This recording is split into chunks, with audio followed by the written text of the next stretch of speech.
ดีค่ะพี่น้องค่ะมื้อนี้ใบกระบือค่ะไปเด็ดใบกระบือกำลังแตกยอดงามแต่ใบกระบือต้นนี้นะอุ้ยตั้งแต่พัชชามาอยู่หนองคายแหละค่ะปลูกค่ะนะ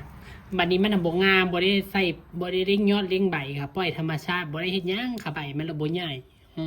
มื้อนี้ก็สิพามาพับกีบเล็บกุดค่ะนี่ค่ะกีบเล็บกุดกับใบจากใบกระบือมื้อนี้พัชชาจะพาทำขันหมักเบ่งนะคะพี่น้องค่ะแต่จะพามาพับเป็นกีบเล็บกุดก่อนพับกีบเล็บกุดแบบไหนให้มันมีมิติให้มันสวยงามแบบนี้นะพี่น้องค่ะเห็นบ่เนี่ยเวลาพับนี่เนาะค่ะใบกระบือเด็ดมานี่อย่าเพิ่งใช้งานพี่น้องค่ะเด็ดไม้ทิ้งไว้ก่อนจัก1 ชั่วโมงถึง2 ชั่วโมงแล้วก็อย่าเลือกใบแก่พับแบบนี้ด้วยค่ะนี่ขวาซ้ายสามเหลี่ยมนะคะแบบนี้ด้วยค่ะใบเพื่อนี่ปลายนี่บ่ให้เลยออกไปหลายเห็นบ่ให้มันเลยออกมาพี่นะให้มันเข้ามาทางในจักหน่อยนี่คือเทคนิคเล็กๆน้อยๆค่ะหลังจากนั้นให้หันหลังกลับปุ๊บมาฝั่งนี้ค่ะเลยใช้มือห่อค่ะใช้นิ้วโป้งนี่ดันเข้ามาอย่าใช้การพับอันนี้ก็ดันเข้ามาโดยการห่อพอห่อเข้ามาแบบนี้มันจะเป็นรูเห็นบ่คะ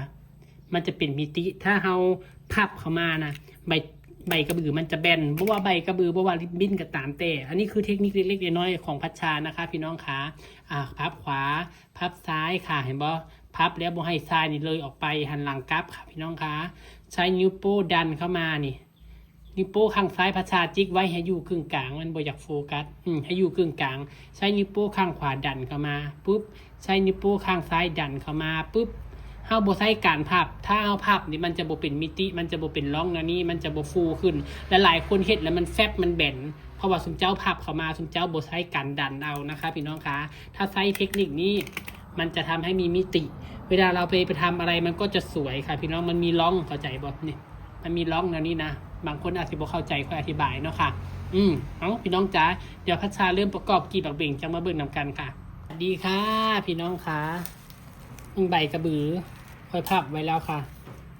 ค่อยสิพาเจ้าเฮ็ดกาบบักเบ่งค่ะนี่เป็นกาบบักเบ่งเด้อเป็นกาบบักเบ่งประยุกต์ที่ค่อยคิดค้นขึ้นมาจากใบกระบือย้อนว่าค่อยสะอ่อนใบกระบือมันกำลังงามแต่ใบกระบือกกนี่ใบมันตั้งบ่ใหญ่พี่น้องค่อยปลูกได้ซ่าลาปีแล้วแหละพี่น้องคะกระพับเป็นกีบเล็บคุดธรรมดาขวาทับซ้ายซ้ายทับขวาหันหลังกลับค่ะกีบเล็บคุดนี่สอนแบบละเอียดค่อยลงไปแล้วเด้ออีกคลิปก่อนหน้านี้ค่ะพี่น้องคะเอากระติพับแบบนี้ไว้แล้วก็ยิบไว้ค่ะพี่น้องคะหลังจากนั้นให้นำเบตตองมาความกว้างอย่าถามค่อยเด้อว่าจากนิ้วจากเส้นค่อยใช้การกะค่ะจากสายตาก็สิประมาณ2 นิ้วกว่านะคะประมาณ2 นิ้ว50อันนี้คือการกะค่ะพอเวลาค่อยทำงานจริงๆค่อยบ่เคยมานั่งวัดนั่งแทบพี่น้องคะค่อยพาเฮ็ดแบบบ้านๆแบบเข้าใจง่ายๆแบบให้เป็นนะพี่น้องคะแบบบ่ให้งงค่ะคอมเมนต์อันสิมาถามค่อยว่าจากนิ้วจากเส้นเหรอโอ้ค่อยตอบบ่ได้พี่น้องค่อยใช้การกะกันยังว่าหลายคนอยู่ดอกคอมเมนต์มาถามค่อยจีกใบตองกี่นิ้วคะต้องตัดกี่เซนคะอุ้ยค่อยกับจักสิตอบนั่นแหละค่อยก็เลยบ่ตอบซะพี่น้องอันนี้คือกาบประยุกต์ค่ะพี่น้องคะเพราะว่าค่อยกับว่ารู้ตัวดูว่าซ่องค่อยนี่เป็นซ่องบ้านๆเด้อพี่น้องเด้อเน้นเข้าใจเน้นทำเป็นค่ะพี่น้องคะนี่ค่ะก็สิได้กาบบักบิ่งประยุกต์ง่ายบ่คะให้พับกาบนี้ไว้ก่อนแล้วเสียไปเฮ็ดนั่นใดมันจำเป็นบักบิ่งเลยจังมาเบิ่งนํกันค่ะเนาะนี่ขวาทับซ้ายซ้ายทับขวาใบตองก็ได้ใครอยากได้กราบใหญ่กว่านี้ก็จิกใหญ่กว่านี้ค่ะพี่น้องหันหลังกราบก็ได้บ่หันหลังกราบก็ได้เนาะแต่ค่อยคือสิบ่หันหลังกราบดอกเพราะว่าใบตองนี่ยะมันพับยากมันบ่คือใบกระบือหันหลังกราบระยะมันแข็งนะคะก็เฮ็ดแบบนี้แล้วเรียงไปเรื่อยๆจนกว่าเฮาสิได้จำนวนกราบที่เฮาสิใส่ว่าเฮาใส่จากกราบจากอันนะพี่น้องคะค่อยก็เซตไว้วาง10 ปลายกราบนี่แหละค่ะแล้วค่อยมาเข้าช่อบักบิ่งนะคะมันจะง่ายพี่น้องเบิ่งไปเป็นขั้นเป็นตอนเนาะค่ะกระพับเข้ามาพับเข้าม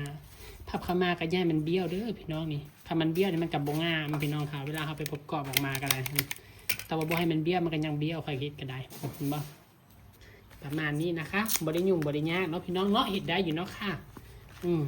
เดี๋ยวเวลาพัชชาเข้าตัวบักบิ่งแล้วจังมาเบิ่งนำกันอีกเทื่อนึงค่ะพี่น้องค่ะว่าพัชชาสิพาเข้าตัวบักบิ่งแนวใดเนาะสิงามบ่เนาะกีบอันนี้บ่ได้แม่นว่าจะเข้าตัวบักบิ่งเด้อพี่น้องเด้อพี่น้องสิเอาไปตบแต่งตีนใบสีบ่ตบแต่งกระทอกกระทงได้เบิดพี่น้องแล้วแต่สิประยุกต์ใช้วัสดุธรรมชาติทั้งนั้นค่ะใบกระบือใบตองกล้วยค่ะพี่น้องบ่แม่นดิบบินเด้อค่ะสำหรับผู้ใดบ่เคยเห็นใบกระบือก็จักส่วนใดเนาะพี่น้องพัชชากะแต่ก่อนมีขายอยู่เดี๋ยวนี้ก็เหลืออยู่บ่จักต้น 4-5 ต้นผู้ใดอยากได้กะ สั่งมาเด้ออันนี้คือต้นใหญ่พร้อมใช้งานเอาไปแล้วมันบ่ตายบ่ต้องไปเสียเวลาปลูก3 ปี 4 ปีอย่างใช้งานบางคนอยากได้ต้นน้อยๆสมัยจิ้มแค่วหั่นน่ะต้นละ50ต้นละ20ปลูก3 ปีก็บ่ได้เด็ดไปใช้หั่นน่ะค่อยเซาเอามาขายแล้วค่อยเอาแต่ต้นใหญ่พร้อมใช้งานเลยเพราะว่าหลายคนเอาไปแล้วมันตายมันบ่ประสบความสำเร็จค่อยก็เลยปลูกให้มันใหญ่ให้มันพร้อมใช้รถสมเจ้าจังบ่ได้ยากไปปลูกไปเสียเวลาให้เด็กพี่น้องงามบ่คะนี่เฮ็ดดีนี่ค่อยเฮ็ดออกมาแล้วเดี๋ยวจะมาเบิ่งมาชมนำกันค่ะสวัสดีค่ะพี่น้องตอนนี้พัชชาพับกาบบักเบงเสร็จแล้วพัชชาจะพาม้วนกล้วยยอดนี่ค่ะกล้วยยอดกระไดม้วนง่ายๆเลยค่ะพี่น้องคะชอบกล้วยใหญ่ม้วนใหญ่ชอบกล้วยเล็กม้วนเล็กค่ะก็อยากมัวแทบบอกนี่กล้วยยอดกระไดจะม้วนเนี้ยม้วนง่ายๆเห็ดง่ายๆเห็ดมันยากมันก็ยากค่ะพี่น้องโทรศัพท์คืออยากมัวแทบบอกมันนี่เฮากาสิเฮ็ดจอมแหค่ะอันนี้คือสเตปเปอร์บดลูกนี่ค่ะยอดบักเบงจอมแหของพัชชานะคะจะติดลงไปทั้งหมด4 ทิศ 4 ทางแบบนี้ค่ะพี่น้องคะนี่ก่อนจะขึ้นบักเบงอันนี้คือทรงจอมแหด้วยค่ะเฮาเช็ดจอมก่อนนะคะนี่ต่อไปกระซับว่างให้นั่งห่างค่ะคำว่าจอมแห่นี่พระชาตั้งขึ้นมาเองด้วยค่ะโบหูเขาเจ้าเอื้อนอย่างกันด้วยค่ะนี่เอาว่างให้ห่างๆก่อนเขายังโบเริ่มบักเบ่งเด้ออันนี้คือเขาเริ่มมันก็จะได้ทรงมันนะคะได้ทรงได้โมดมันนี่ค่ะซับว่างค่ะซับว่างแนวนี้ความที่ห่างกับกะเอาแหละพี่น้องประมาณ3 ชั้นหมายถึงมาเรียงกัน1 2 3กาบกันนี้ลงมานะพี่น้องคะกระซับว่างไปซับว่างมาแหละผู้ใดสนใจสเตปเปอร์ก็สั่งไว้ได้ค่ะพี่น้องคะละ250 บาทส่งฟรีเก็บปลายทางคำผู้ใดเฝ้าอย่าบ่ต้องสั่งประชาส่งให้นำบ่ทันบางเทื่อของมันบ่เพียงบ่พออันนี้ว้าวเทได้พี่น้องโมแม่นว่าแนวนั้นแนวนี้เด้อบางเทื่อของมันบ่พอกัน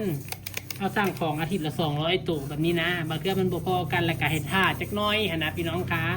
บางคนเฝ้าใช้งานแบบว่ามีเวียกมีงานแล้วจังสั่งแบบนี้นะบัดนี้มันบ่ได้ดังใจก็เล่งเอาบ่ได้คือกันพี่น้องค่อยค่ะบางคนก็สิว่าเอ้าเป็นอย่างมันขายดีคือบ่เอามาหลายๆพี่น้องจ๋าขนาด200ตัวเนี่ยเขายังเสียเงินไป40,000ละเด้อค่ะค่าสั่งนะคะพี่น้องค่าสั่งค่าส่งถ้าค่อยสั่งมาเดือนอาทิตย์นึงหลายกว่านี้ก็สิบ่เป็นแสนบ่ค่อยบ่มีเงินสั่งหลายปานนั้นพี่น้องอันเป็นเงินหมุนพี่น้องจ๋านี่ค่ะกระซับวางไปซับวางมาเว้าแล้วก็ย่าเอาพี่น้องค่ะอันนี้คือยอดจอมแห่ยังบ่ได้ขึ้นบักเบ่งค่ะบางคนยังเฮ็ดจอมแห่บ่เป็นค่ะอันนี้คือยังบ่ได้ขึ้นตัวบักเบ่งเด้อเฮาเล็งยอดมันสิซื้อค่ะนี่ซับไปซับมานี่ค่ะแค่นี้แหละค่ะบ่ได้ยุ่งบ่ได้ยากเดี๋ยวเวลาเข้ากาบบักเบ่งเข้าตัวบักเบ่งแล้วเฮาจะมาเบิ่งนำกันนะคะนี่ค่ะพี่น้องค่ะตอนนี้กำลังเข้ากามบักเบ่งเด้อค่ะประยุกต์นะคะนี่ค่ะสับว่างเอาที่ซื้อพี่น้องขาบัดนี้ใบตองนี่ค่อนข้างหนาเย็บแนวใดจังสิให้อยู่เฮาก็ใช้เทคนิคการยิบแนวนี้ค่ะยิบข้างนี่ลูกแม็กครึ่งนึงให้ติดกับกีบอีกครึ่งนึงให้เลยออกมาค่ะพี่น้องการยิบแบบนี้มันจะเฮ็ดให้กาบบักเบ่งเฮานี่แน่นนะคะเพราะว่าหยังกีบลิปพุดนี่มันค่อนข้างหนาเฮาต้องรู้จักวิธียิบและก็เทคนิคค่ะลูกสเตปเปอร์บ่ต้องย่านเปลืองนะคะถ้าย่านเปลืองลูกสเตปเปอร์แล้ว1โดยงานบ่สวยงานบ่สวยบ่พอ2งานบ่แน่น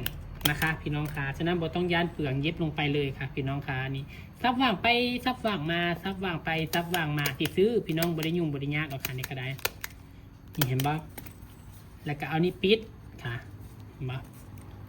ปิดรอยสเตปเปอร์รอยแม็กรอยโบสวยโบงามพันแลนดีนี่เอากับปิดเนี่ยก็เอากาบเลยขึ้นมาสูงเนี่ยจักหน่อยเด้อหมายถึงปลายแหลมๆนี่ให้มันเลยขึ้นมานิดนึง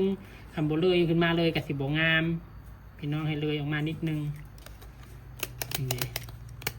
เวลายิบบักเบ่งนี่เทคนิคของปัชชาจะยิบไล่ลงของล้างได้ค่ะเห็นปะยิบไล่ลงแล้วนี่ค่ะ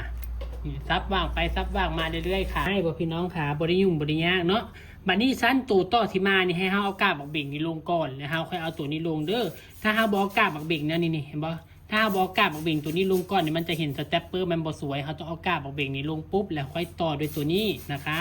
แล้วก็ติดด้วยตัวนี้คือเก่าค่ะพี่น้องคะแล้วก็ซับว่างนะคะ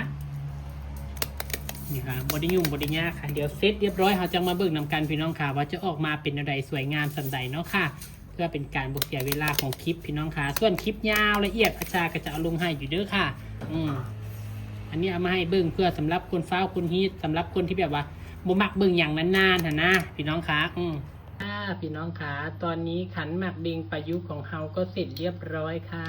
ขันหมักเบงประยุกต์ใบกระบือพี่น้องคะเป็นยังไงเจ้าค่ะสวยงามบ่ดีพี่น้องคะคันว่าพี่น้องเบิ่งแล้วว่าอุ้ยงามเด้ถึกมุกถึกใจพอมุกพอใจกับฝากพี่น้องกดแชร์พัชชาเนี่ยเด้อพี่น้องคะว้าวหลายจนแมงไม้บินเข้าปากพี่น้อง เอาพี่น้องจ๋าคันว่าเบิ่งแล้วงามกับกดแชร์ให้หน่อยเด้อจ้า